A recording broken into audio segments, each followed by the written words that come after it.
ওই আমলে ফ্যাসিবাদ বিরোধী সবগুলো পক্ষ আমরা প্রত্যাখ্যান করছি। ইশরাক হোসেন অবৈধ নির্বাচনে বৈধ মেয়র হতে চান কেন? ইশরাক হোসেনের মামলায় নির্বাচন কমিশন আপিল করেনি কেন? এখন প্রশ্ন হলো, অবৈধ নির্বাচনে বৈধ মেয়র হতে চাওয়া এই প্রসঙ্গটি কিভাবে এতটা আলোচিত, কোথা থেকে এটির উৎপত্তি হয়েছে, আর এটির বাস্তবতায় আসলে কি? ইশরাক হোসেনের এই নির্বাচনটি মূলত 2020 সালের 1 ফেব্রুয়ারি ঢাকা দক্ষিণ সিটি কর্পোরেশন নির্বাচনের ভোট গ্রহণ হয়েছিল। কেউ ভয় পাবেন না, সবাই নির্বিঘ্নে ভোট দিতে চান, আমরা আছি আপনাদের সাথে। আলোচিত এই মামলার ঘটনা বা নির্বাচন অনুষ্ঠিত হয়েছিল 2020 সালের 1 ফেব্রুয়ারি। সেই নির্বাচনের পুরো সময় মাঠে ছিলেন ধানের শীষ মার্কার মেয়র প্রার্থী ইশরাক হোসেন। অর্থাৎ নির্বাচন বয়কট বা মাঝপথে নির্বাচনের ভোট বর্জন করেননি ইশরাক হোসেন বা ধানের শীষের মেয়র প্রার্থী। প্রশ্নটা বুঝতে পেরেছি, অবশ্যই দখল মুক্ত করেছি। আমি 50-60টা কেন্দ্র নিজে গিয়ে আমি পোলিং এজেন্টদের ঢুকিয়ে আবার ভোট গ্রহণ শুরু করে এসেছি। 25টার মতো লোকেশনে আমি দখল মুক্ত করে এসেছি। আমি যেটা বলেছি সেটা করেছি, শেষ পর্যন্ত মাঠে থেকেছি, এখনো মাঠে আছি। এখন প্রশ্ন হচ্ছে, এই অবৈধ নির্বাচনে বৈধ মেয়র হওয়া এই বাক্য বা এই তত্ত্ব বা সূত্রটি কিভাবে, কোথা থেকে আবিষ্কার হয়েছে, আর কিভাবে এটি এত বেশি আলোচিত, বিশেষ করে সামাজিক যোগাযোগ মাধ্যমে? মূলত স্থানীয় সরকার মন্ত্রণালয়ের উপদেষ্টা আসিফ মাহমুদ সজীব ভুঁইয়া 26 এপ্রিল 2025 প্রথম আলো পত্রিকার সাথে একটি সাক্ষাৎকারে এক প্রশ্নের জবাবে তিনি বলেছিলেন, কোট করছি, তিনি বলেন, আমি মনে করি ওই নির্বাচনগুলোকে বৈধতা দেয়া হচ্ছে এবং অ্যাকনলেজ বা স্বীকৃতিও দেওয়া হচ্ছে।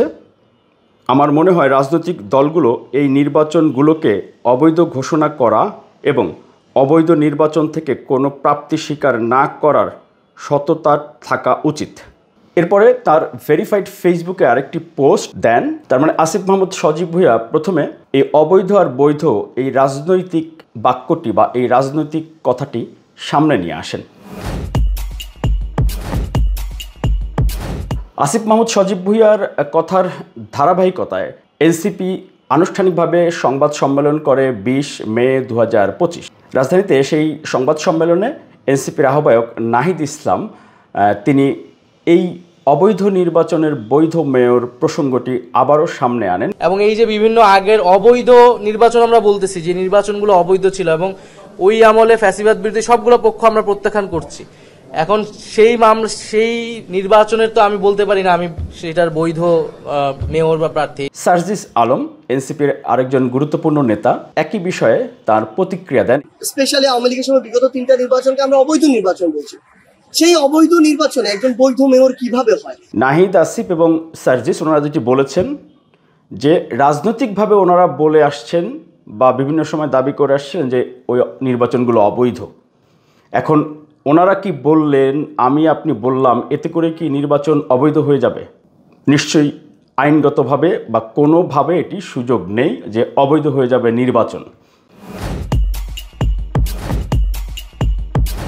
প্রধান উপদেষ্টা ডক্টর মোহাম্মদ ইউনূসের সাথে রাজনৈতিক দলগুলো প্রথম দিন যেদিন বৈঠক করেন, নাহিদ ইসলাম নিজে প্রধান উপদেষ্টার কাছে এনসিপির পক্ষ থেকে দাবিগুলো যে দিয়েছেন, সেখানে পরিষ্কারভাবে তিনি উল্লেখ করেছেন যে আওয়ামী লীগ আমলের সকল নির্বাচনকে বেআইনি বা অবৈধ ঘোষণা করার জন্য, আইনগতভাবে ঘোষণা করার জন্য তিনি দাবি করে আসছেন। দ্বিতীয়ত, শেখ হাসিনার আমলে হওয়া জাতীয় এবং স্থানীয় পর্যায়ে সকল নির্বাচনকে আমরা আনুষ্ঠানিকভাবে অবৈধ ঘোষণা করতে বলেছি। সেই পূর্বের নির্বাচনগুলোকে আইনগতভাবেই অবৈধ ঘোষণা যাতে করা হয়, অবৈধ ঘোষণা করতে বলেছি। এখন নিশ্চয় আপনারা পরিষ্কার হয়ে গেছেন যে যেখান থেকে উৎপত্তি হয়েছিল যে অবৈধ নির্বাচনের বৈধ মেয়র, আগে যে ওনারা বলে আসছিলেন অবৈধ নির্বাচন, এটি ছিল কথার কথা, রাজনৈতিক কথা, কিন্তু সেটি কোনোভাবেই আইনগতভাবে বা কোনোভাবেই দালিলিকভাবে বলার কোনো সুযোগ ছিল না। এই যে আওয়ামী লীগকে নিষিদ্ধ করার বিষয়ে আপনারা দেখেছেন, আওয়ামী লীগকে কিন্তু এখনও নিষিদ্ধ করা যায়নি। আওয়ামী লীগের কার্যক্রম নিষিদ্ধ করা হয়েছে বা স্থগিত করা হয়েছে বিচার পর্যন্ত।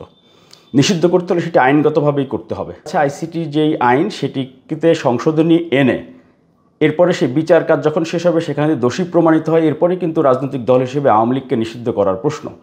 সেটিকে মুখে বললেন আপনি অবৈধ হয়ে গেল, তাহলে তো সব কিছুই অবৈধ হয়ে যাবে। একজনের কমেন্ট যেরকম করেছিলেন যে ভাই যদি সেইটা হয় আগের অবৈধ হয় তাহলে তো এই উপদেষ্টা পরিষদও তো চুপ্পুর কাছ থেকে রাষ্ট্রপতির কাছ থেকে শপথ নিয়েছে, তাহলে তো সেগুলোও অবৈধ হয়ে যাবে।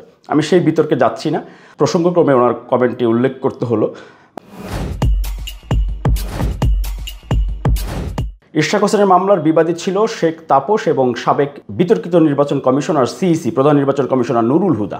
মূলত স্থানীয় সরকার সিটি কর্পোরেশন আইন অনুযায়ী কোনো ভুক্তভোগী বা কোনো পরাজিত প্রার্থী তিনি ট্রাইব্যুনালে 3টি প্রতিকার চেয়ে আবেদন করতে পারবেন। 3 ধরনের প্রতিকার তিনি চাইতে পারেন, অর্থাৎ ইশরাক হোসেন 3 ধরনের প্রতিকার চেয়ে আবেদন করতে পারতেন।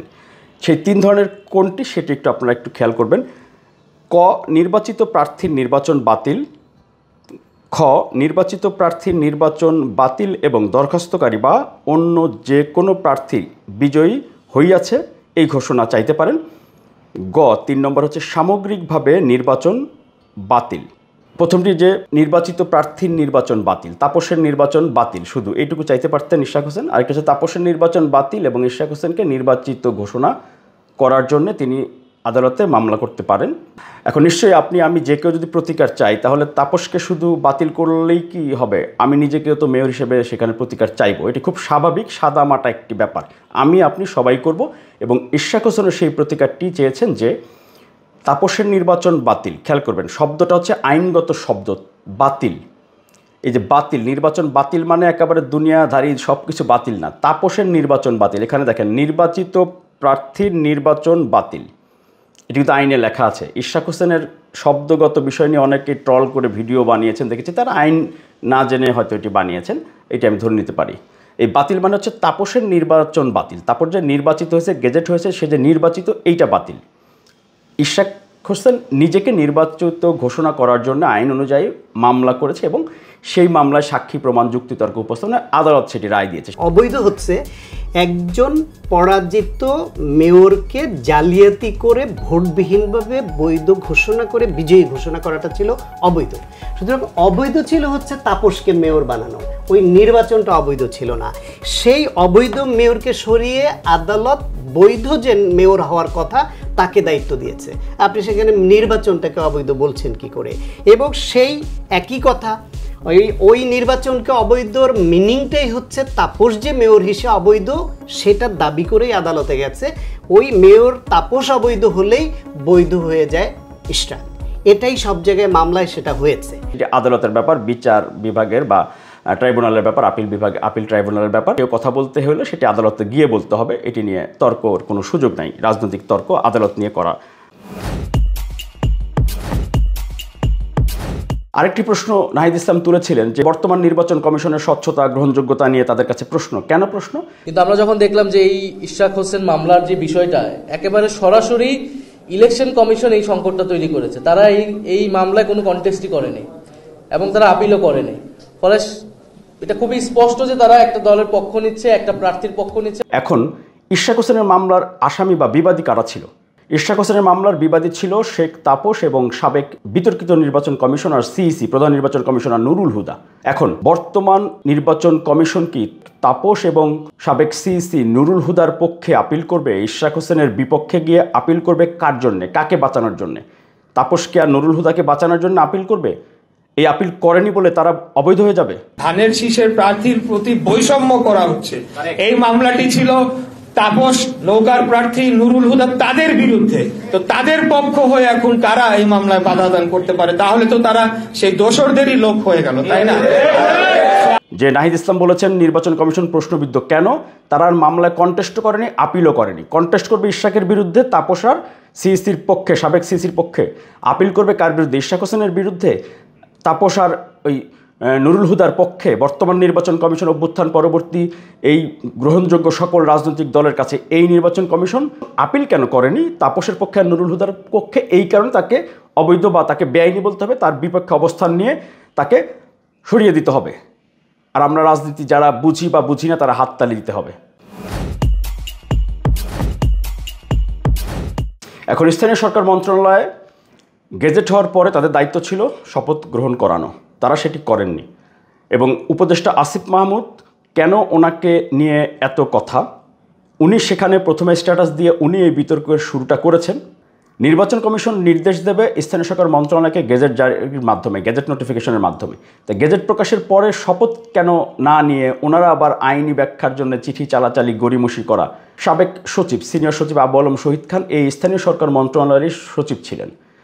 স্বাধীন মালিক, বাংলাদেশের নামকরা সংবিধান বিশেষজ্ঞ, আইন বিশেষজ্ঞ, বক্তব্য একটু শুনবেন। নির্বাচন কমিশন যখন বিজ্ঞপ্তি দিয়ে দিয়েছে, হ্যাঁ, জি, তার অর্থ তারা আপিলের বিরুদ্ধে সিদ্ধান্ত নিয়েছে। আপিল করলে তো আর বিজ্ঞপ্তি হতো না। তো নির্বাচন কমিশন স্পষ্টতই স্থানীয় সরকার মন্ত্রণালয়ের বোঝা উচিত ছিল যে নির্বাচন কমিশন আপিল করবে না, তাই তারা বিজ্ঞপ্তি দিয়েছে। তবে স্থানীয় ওই বিজ্ঞপ্তির পরে স্থানীয় সরকার মন্ত্রণালয় তার যেটা দায়িত্ব সেটা পালনে উদ্যোগী হওয়া উচিত ছিল। যে আদালত যখন রায় দেন বা এটা উচ্চ আদালত থেকে যখন ওই রায়টাকে আবার কনফার্ম করা হয়, তখন আদালতের রায়ের একটা গুরুত্ব আছে এবং সেই গুরুত্ব অনুসারে সরকারকে কার্যক্রম গ্রহণ করতে হবে। বা দেখা গেল যে সরকারের যে দুইটা মন্ত্রণালয় এটার সাথে যুক্ত, একটা আইন মন্ত্রণালয় এবং আমাদের স্থানীয় সরকার বিভাগ, তো তারা আবার এই আদালতের রায় তাদের সুরে একটা অসন্তোষ প্রকাশ হলো না। আমাদের ওই আইনে আছে যে এখানে হয় প্রধানমন্ত্রী অথবা এখন তো প্রধান উপদেষ্টা তিনি শপথ গ্রহণ করাবেন।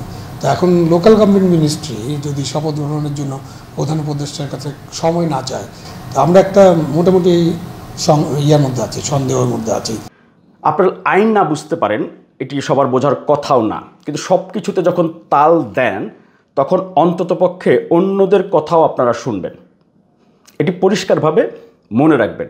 সবার কথা শুনে তারপর চিন্তা করবেন যে কোনটা সঠিক কোনটা বেঠিক। নাহলে এই যখন আপনি ওনাদের কথা শুনে একেবারে হৈ হৈ রৈ রৈ করছেন, তখন যখন ওনাদের কোনো অন্যায় থাকবে সেটির দায় আপনাকে নিতে হবে, সেই মানসিকতা আপনার থাকতে হবে।